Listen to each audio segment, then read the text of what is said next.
Empezamos un segundo semestre pendientes de Grecia. Vamos a analizar qué afectación puede tener toda la crisis helena en nuestra cartera de fondos de inversión, y lo vamos a hacer con Pablo Nortes, analista de fondos de Tresis Sociedad de Valores. Bienvenido, Pablo. ¿Qué tal? Buenos días. Bueno, le quería preguntar por qué riesgos puede tener en el mercado español un posible proceso de salida de Grecia de la eurozona. Bueno, yo creo que los riesgos no solo se plantean para España, sino para toda la Unión Europea. Al final tenemos un proyecto de eurozona común que está concebido para que no haya marcha atrás, y bueno, una salida de Grecia de la eurozona pues sería la excepción a esa regla, pero que bueno, estaría muy mal visto de cara al futuro de la Unión Europea, sobre todo también teniendo en cuenta hacia dónde vamos, ¿no? El tercer pilar, que es la unión fiscal, que sería muy complicado, y sobre todo también con la aparición de nuevas fuerzas políticas que van precisamente hacia los otros extremos, y bueno, pues también con las elecciones en Reino Unido sobre si seguir o no en Brexit. Exacto, pues es todo un contexto que no ayuda para nada. Sí que es cierto que en el caso particular de los países que estamos pues justo por detrás, como puede ser pues Portugal, España, el caso de Italia también, pues sí que tenemos un poco más de riesgo porque somos los primeros por detrás de Grecia, ¿no? Y bueno, las consecuencias pues las hemos visto cada vez que salían rumores acerca de, pues eso, de la salida de Grecia, pues como son un incremento de los costes de financiación, huida de capitales tanto a nivel directo, es decir, inversión directa en nuestro país, como inversión indirecta, como puede ser en la bolsa o otros instrumentos financieros, ¿no? Entonces, bueno, yo creo que tenemos que tener en cuenta tanto el impacto directo que puede tener en España, pero sin dejar de lado lo que puede suponer para la Unión Europea.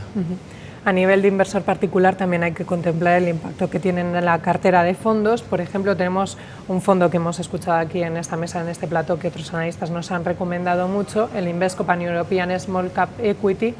Este fondo tiene una exposición de en torno a un 4% a Grecia. ¿Qué deberíamos hacer con este fondo o con otros que tengan exposición al mercado heleno? Bueno, ahora poco podemos hacer porque desde el lunes pasado la bolsa de Grecia ha estado cerrada y bueno, entre el tiempo que se tarda en mandar un traspaso o un reembolso de un fondo, pues realmente poco margen tenemos para actuar. Pero bueno, yo creo que en todos los fondos de inversión, siempre que las inversiones sean bastante prudentes y bueno, al final se hace una selección de valores, pues no creo que sea tan peligroso. No obstante, pues bueno, veremos a ver cómo se comporta el mercado durante esta próxima semana.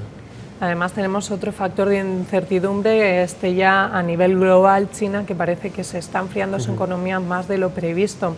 ¿Qué perspectivas manejan para esta economía? Bueno, en el caso de China yo creo que todos esperábamos un poco que los datos fuesen progresivamente saliendo algo peores, pero porque al final es un cambio del modelo de crecimiento. Entonces tenemos que tener en cuenta que economías como la China, por ejemplo, hasta hace poco, bueno, el sector servicios tiene un peso del 48% en la economía china, en comparación a otros países como puede ser Estados Unidos, que es casi un 80% de su economía. Entonces, bueno, sí que está empezando a cambiar hacia ese modelo de crecimiento, pues más de la demanda interna y no tan basado en crecimiento industrial y en infraestructuras.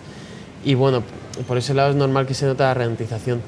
De aquí al futuro, nosotros pensamos que sí que existe valor, sobre todo por el apoyo que tienen tanto el gobierno como el Banco Central chino de poner, pues digamos, pues toda la carne del asador para que la economía vaya adelante, y sin olvidar que no es como en el caso de Europa, que es una economía que tenemos un crecimiento endémico, que hemos estado con el fantasma de la inflación durante los últimos meses, sino que es una economía que crece al 6%, por lo que la velocidad a la que lleva la economía es bastante elevado.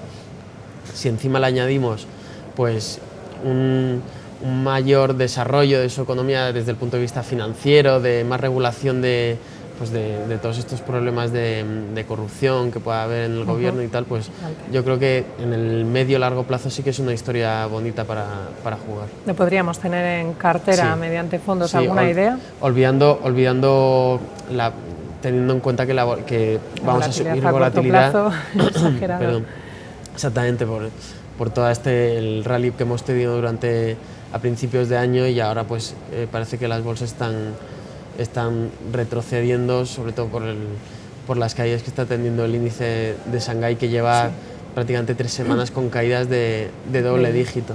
Y bueno, como fondos tenemos el Robeco Chinese Equities, que sería nuestra preferencia de formas, si queremos invertir de forma directa en China. Y sin mirar el corto plazo para evitar sustos por la volatilidad, ¿verdad?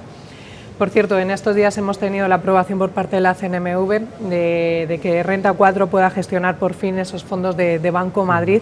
Le quería preguntar alguna alternativa para los inversores que tengan, por ejemplo, Banco Madrid Ibérico o el Banco Madrid Renta Fija, que a lo mejor están pensando después del susto que han tenido traspasar su dinero a otros fondos. ¿Alguna alternativa? Bueno, ambos fondos lo han hecho muy bien y los gestores a nosotros nos gustaban de ambos fondos.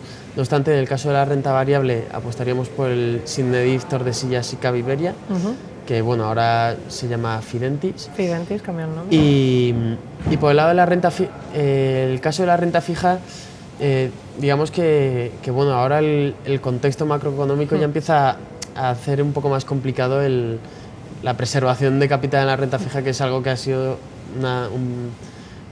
una máxima durante la última década, ¿no?